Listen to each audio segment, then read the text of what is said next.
വാർത്ത. അംബേദ്കറും അമിത്ഷാ അധിക്ഷേപിച്ചു എന്ന് പറഞ്ഞുകൊണ്ടാണ് രാഹുൽ ഗാന്ധിയും പ്രിയങ്ക ഗാന്ധി, സോണിയാഗാന്ധിയും കോൺഗ്രസും കിടന്ന് തിളയ്ക്കുന്നത്. ഇപ്പോൾ രാഹുലിനെ തന്നെ അമിത്ഷാ വിലക്കെടുത്തിരിക്കുകയാണ്. രാഹുലിൻ്റെ എല്ലാ തന്ത്രങ്ങളും പൊളിഞ്ഞു പാളിസായി. എന്താണ് സംഭവം? യഥാർത്ഥത്തിൽ നമ്മുടെ പ്രേക്ഷകർ ചിന്തിക്കുന്നുണ്ടാവും, ഞാൻ തന്നെയാണല്ലോ കൂടുതൽ സംസാരിക്കുന്നത് എന്ന്. ധന്യയ്ക്ക് നാവിനും അതുപോലെ തന്നെ തൊണ്ടയ്ക്കും ഇൻഫെക്ഷൻ ഉള്ളത് കൊണ്ടാണ്, കൂടുതൽ സമയം സംസാരിക്കാത്ത ബുദ്ധിമുട്ടുള്ളത് കൊണ്ടാണ് ഞാൻ തന്നെ സംസാരിക്കുന്നത്. ധന്യയുടെ ആരാധകരായിട്ടുള്ള പ്രേക്ഷകർ ദയവായി എന്നോട് ക്ഷമിക്കുക. അതെ അതെ, ഒരു ദിവസം 1-2 ദിവസം കൂടെ പ്രശ്നം ഉണ്ടാവും. നാളെ കൊണ്ട് തീരുമാനമാകുമെന്ന് നമുക്ക് പ്രതീക്ഷിക്കാം. അപ്പോൾ രാഹുൽ ഗാന്ധിയുമായി ബന്ധപ്പെട്ട് അംബേദ്കർ സ്നേഹം കോൺഗ്രസിനെ തിളച്ച് മറിയുകയാണ്. അംബേദ്കർ ഭരണഘടന ഉണ്ടാക്കാൻ നമ്മോടൊപ്പം നിന്ന ഭരണഘടനയുടെ രചയിതാവായിട്ടുള്ള ഉപജ്ഞാതാവായിട്ടുള്ള അംബേദ്കർ ഒരുപാട് കാര്യങ്ങൾ ഭരണഘടനയ്ക്ക് വേണ്ടി പഠിച്ച് മറ്റു രാജ്യങ്ങളിൽ നിന്നുള്ള നല്ല എലമെൻസുകൾ, ഭരണഘടനയിലെ നല്ല എലമെൻസുകളെല്ലാം കൂട്ടിച്ചേർത്ത് ഇന്ത്യയുടെ ജനാധിപത്യ മൂല്യമുള്ള ഒരു ഭരണഘടനയാക്കി ആ ഭരണഘടനയെ നിലനിർത്തുന്നതിൽ വലിയ പങ്ക് വഹിച്ച ഒരാളാണ് BR അംബേദ്കർ എന്ന് പറയുന്നത്. ഒരു വലിയ ദളിത് സ്നേഹി, ദളിതുകളുടെ, അതായത് തഴയപ്പെട്ടവരുടെ, പട്ടിണിപ്പാവങ്ങളുടെ, SC/ST-കളുടെ ഒക്കെ, താഴ്ന്ന ജാതിക്കാരെന്ന് പറയുന്ന ആളുകളുടെ ഒക്കെ ദുര്യോഗങ്ങളിൽ മനം നൊന്നുകൊണ്ട് അവർക്ക് നീതി കിട്ടണമെന്ന് ആവശ്യപ്പെട്ടുകൊണ്ട് ഇന്ത്യ ഒട്ടാകെ പടർന്ന് പന്തലിച്ച ഒരു വലിയ പേരാണ് അംബേദ്കർ എന്ന് പറയുന്നത്. അംബേദ്കറിൻ്റെ ഭാഗമായി വന്ന അംബേദ്കറിസ്റ്റുകൾ എന്ന് പറയുന്ന ആളുകൾ കൂടെ ഇന്നും അംബേദ്കറിസ്റ്റുകളുണ്ട്. പക്ഷേ ദൗർഭാഗ്യകരമെന്ന് പറയട്ടെ, BJP എന്തോ അംബേദ്കർ വിരുദ്ധമാണ്, അല്ലെങ്കിൽ അംബേദ്കറിനെ വിരുദ്ധമായി ചിത്രീകരിച്ചത് BJP ആണ് എന്നുള്ള നിലയിലുള്ള സംസാരങ്ങളും വാർത്തകളും ഒക്കെയാണ് വരുന്നത്. ഞാൻ ചോദിക്കട്ടെ, എന്ന് മുതലാണ് കോൺഗ്രസിന് അംബേദ്കറിനോട് സ്നേഹം വന്നത്? ഇവിടെ BJPയെ എതിർക്കുന്ന, കോൺഗ്രസിനെ സപ്പോർട്ട് ചെയ്യുന്ന പല അംബേദ്കറിസ്റ്റുകളും ഉണ്ട്. അവരോട് കൂടിയാണ് ചോദ്യം. എന്ന് മുതലാണ് കോൺഗ്രസിന് അംബേദ്കറിനോട് സ്നേഹം വന്നത്?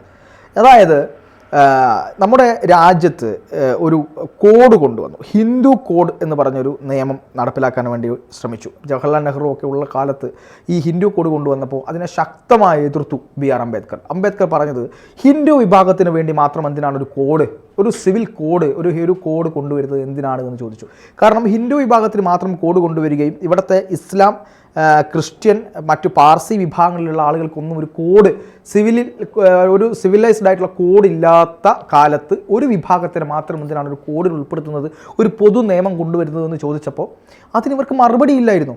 അങ്ങനെ അതിൽ പ്രതിഷേധിച്ചപ്പോൾ അംബേദ്കറിനോട് ഇവർ പറഞ്ഞത്, നിങ്ങൾക്ക് താല്പര്യമുണ്ടെങ്കിൽ നിൽക്കുക, ഇല്ലെങ്കിൽ നിങ്ങൾ ഇറങ്ങിപ്പോവുക എന്ന് പറഞ്ഞത് പ്രതിഷേധിച്ച് രാജിവെച്ച്, കോൺഗ്രസിനോട് പ്രതിഷേധിച്ച്, ആ കോൺഗ്രസിൻ്റെ നയത്തിനോട് പ്രതിഷേധിച്ച് രാജിവെച്ച് പോയ ആളാണ് BR അംബേദ്കർ.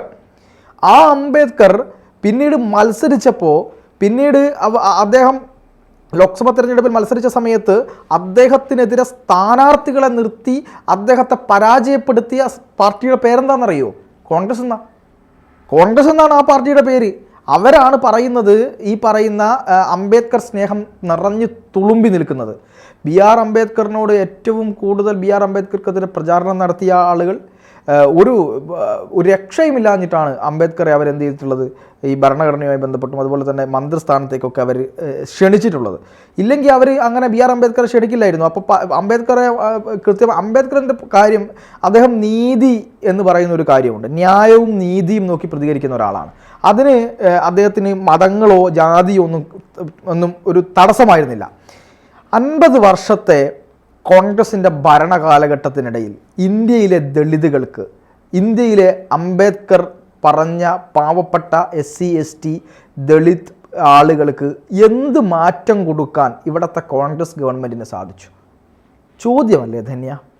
അതായത് ഉത്തർപ്രദേശും അതുപോലെ ഉത്തരേന്ത്യൻ സംസ്ഥാനങ്ങളിൽ വളരെ വലിയ പ്രശ്നമാണ് എന്ന് ഇവിടെ ഇരുന്നു കൊണ്ട് നമ്മൾ നിരന്തരം പറഞ്ഞുകൊണ്ടിരിക്കുന്നുണ്ട്.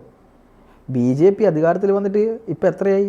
10 വർഷം കഴിഞ്ഞ് 3ാമത്തെ ടേം അല്ലേ ഇത്? 11ാമത്തെ വർഷത്തിലേക്ക് പോയിക്കൊണ്ടിരിക്കുകയല്ലേ അല്ലേ? 11 വർഷം കൊണ്ട് വന്ന BJPയും 10, 50, 55, 60 വർഷം ഇവിടെ ഭരിച്ച കോൺഗ്രസ് ഗവൺമെൻറ്റും ഇവരെന്ത് ചെയ്തു? ഉത്തരേന്ത്യയിലെ പാവപ്പെട്ട ദളിതുകൾ ഇങ്ങനെ ആയിപ്പോയതിൽ 60 വർഷം ഭരിച്ച കോൺഗ്രസ് ആണോ, 10 വർഷം ഭരിച്ച BJP ആണോ ഉത്തരവാദി? എന്തേ ഇവിടുത്തെ അംബേദ്കറിസ്റ്റുകൾ, എന്തേ ഇവിടുത്തെ മതേതരത്വ മഹോന്നതന്മാർ, ഇവിടുത്തെ ഇടതുപക്ഷ ആളുകളൊന്നും പ്രതികരിക്കാത്തത്? UPA സർക്കാരിന് പിന്തുണ കൊടുപ്പിച്ചുകൊണ്ട് നിന്നത് ഇവിടുത്തെ ഇടതുപക്ഷമല്ലായിരുന്നോ? ആ കാലഘട്ടത്തിൽ ഇവർക്ക് എന്ത് ചെയ്യാൻ പറ്റി ഈ ദളിതുകൾക്ക് വേണ്ടി?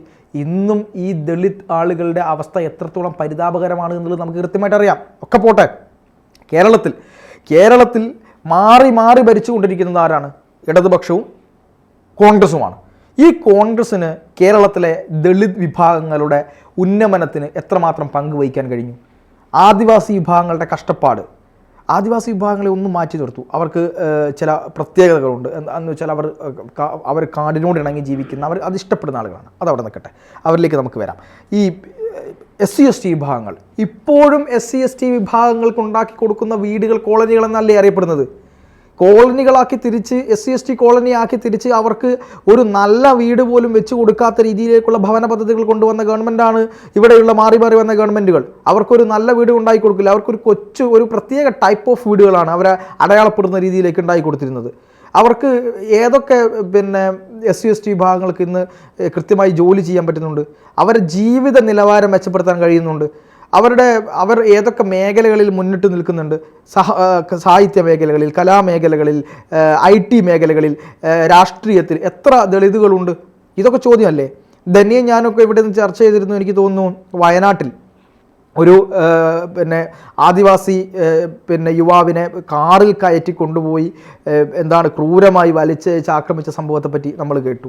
വീട്ടിൽ കയറി വനം വകുപ്പ് ആദിവാസികളുടെ വീട്, കുടിലുകൾ തല്ലിത്തകർത്ത കഥ നമ്മൾ കേട്ടു. ഇവിടെ ഒരു ആദിവാസി പെൺകുട്ടിയെ പ്രേമിച്ചിട്ട് ക്രൂരമായി ഭർത്താവും സുഹൃത്തും കൂടി കൊന്നുകളഞ്ഞ കഥ നമ്മൾ കേട്ടു. അട്ടപ്പാടിയിൽ ആദിവാസികൾക്ക് കൊണ്ടുപോകുന്ന അരി മുക്കിയ കഥ നമ്മൾ കേട്ടു. ആദിവാസി കുട്ടികൾക്ക് അട്ടപ്പാടിയിലെ ആദിവാസി വിഭാഗങ്ങൾക്ക് ഈ പറയുന്ന പോഷകാഹാരത്തിൻ്റെ കുറവ് മൂലം വലിയ രോഗങ്ങൾ ഉണ്ടാകുന്നതും ശിശു മരണനിരക്ക് കൂടുന്നതും നമ്മൾ കേട്ടു. ഇവിടെ പോലും എന്ത് ചെയ്യാൻ കഴിയുന്നില്ല? ഒരു ശാശ്വതമായ പരിഹാരം ഉണ്ടാക്കാൻ കഴിയുന്നില്ല. പിന്നെ ഉത്തരേന്ത്യയിലെ അവസ്ഥ എന്തായിരിക്കും? ഉത്തരേന്ത്യയിൽ BJP സർക്കാർ വന്നതിന് ശേഷം അവർക്ക് ബേട്ടി പഠാവോ ബേട്ടി ബച്ചാവോ എന്നൊരു പദ്ധതി ആരംഭിച്ചു. അതിലെല്ലാ ആളുകളെയും ഉൾപ്പെടുത്തി. ആദിവാസികൾക്ക് വേണ്ടിയും SC/ST ദളിത് വിഭാഗങ്ങൾക്ക് വേണ്ടിയും പ്രത്യേക സ്കോളർഷിപ്പ് അവരേർപ്പെടുത്തി.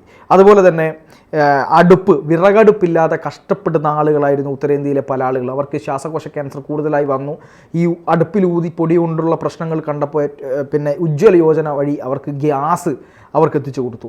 ഈ തരത്തിലുള്ള പദ്ധതികൾ കൊണ്ടുവന്ന് ഇവിടെ കക്കൂസ് ഉണ്ടാക്കാൻ വേണ്ടി വന്ന സർക്കാരാണ് എന്ന് പറഞ്ഞ് പരിഹസിച്ച ആളുകൾക്കിടയിലേക്ക് ഉത്തരേന്ത്യയിലേക്ക് പോകുമ്പോൾ നിരന്തരമായി റെയിൽവേ പാളത്തിലും അതുപോലെ തന്നെ മറ്റ് തുറസായ സ്ഥലത്തും ഇരുന്ന് ഒന്നും രണ്ടും സാധിക്കുന്ന ആളുകളെ കണ്ടുകൊണ്ടിരുന്നതിൽ നിന്ന് എത്രയോ കുറച്ചു കൊണ്ടുവരാൻ ഇന്നത്തെ കേന്ദ്ര സർക്കാരിന് കഴിഞ്ഞു. 60 കൊല്ലമായി സാധിച്ചിരുന്നില്ല. ഇപ്പോഴും കാണാം, പക്ഷേ ഒരു 70-75% കുറച്ചു കൊണ്ടുവരാൻ കഴിഞ്ഞു. അത് കാണണ്ടേ? അത് കാണണം. അതിവർ കാണുന്നില്ല. ഇവർ നേരെ കോൺഗ്രസിൻ്റെ പരിപാടി എന്താ? കോൺഗ്രസ് ഈ പറയുന്ന ലോക്സഭയിൽ ഒരു അവസരം വീണ് കിട്ടി. അമിത്ഷാ പറഞ്ഞൊരു കാര്യം, നിങ്ങൾ 24 മണിക്കൂറും അംബേദ്കർ എന്ന് വിളിക്കുന്നതിന് പകരം ദൈവത്തിൻ്റെ നാമം ജപിച്ചിരുന്നെങ്കിൽ നിങ്ങൾക്ക് ആ പുണ്യമെങ്കിലും കിട്ടുമായിരുന്നു എന്ന് പറഞ്ഞ ഒരു വാക്കിനെ അടർത്തിയെടുത്തുകൊണ്ട് മാത്രമാണ് അംബേദ്കർക്കെതിരെ BJP പ്രതികരിക്കുന്നു, അല്ലെങ്കിൽ BJP അംബേദ്കറെ ഉപദ്രവിച്ചു, അപമാനിച്ചു എന്നൊക്കെ പറഞ്ഞുകൊണ്ട് രംഗത്ത് വന്നത്. അതിനുശേഷം അമിത്ഷാ പറഞ്ഞ കാര്യം എന്താണ്? നിങ്ങൾക്ക് എപ്പം വന്നു അംബേദ്കർ സ്നേഹം? അംബേദ്കറോട് കൊടും ക്രൂരത ചെയ്ത ഒരു ആളുകൾ 24 മണിക്കൂറും അംബേദ്കർ എന്ന് പറഞ്ഞുകൊണ്ടിരിക്കുക. നിങ്ങൾക്ക് വല്ല ദൈവനാമവും ജപിച്ചുകൊണ്ടിരുന്ന അതിൻ്റെ പുണ്യമെങ്കിലും കിട്ടും. ഇത് അംബേദ്കറിൻ്റെ നാമം ജപിച്ച് വെറുതെ അദ്ദേഹത്തെ പോലും നിങ്ങൾ നാണിപ്പിക്കുന്ന വിധത്തിൽ ഈ കാര്യങ്ങൾ ചെയ്യരുത്, നിങ്ങൾക്ക് അതിനുള്ള അർഹതയില്ല എന്നാണ് അമിത്ഷാ പറഞ്ഞത്. അതിനെയാണ് വളച്ചൊടിച്ചത്. അതിനെയാണ് ഈ 2 വരി എടുത്തതാക്കിയത്.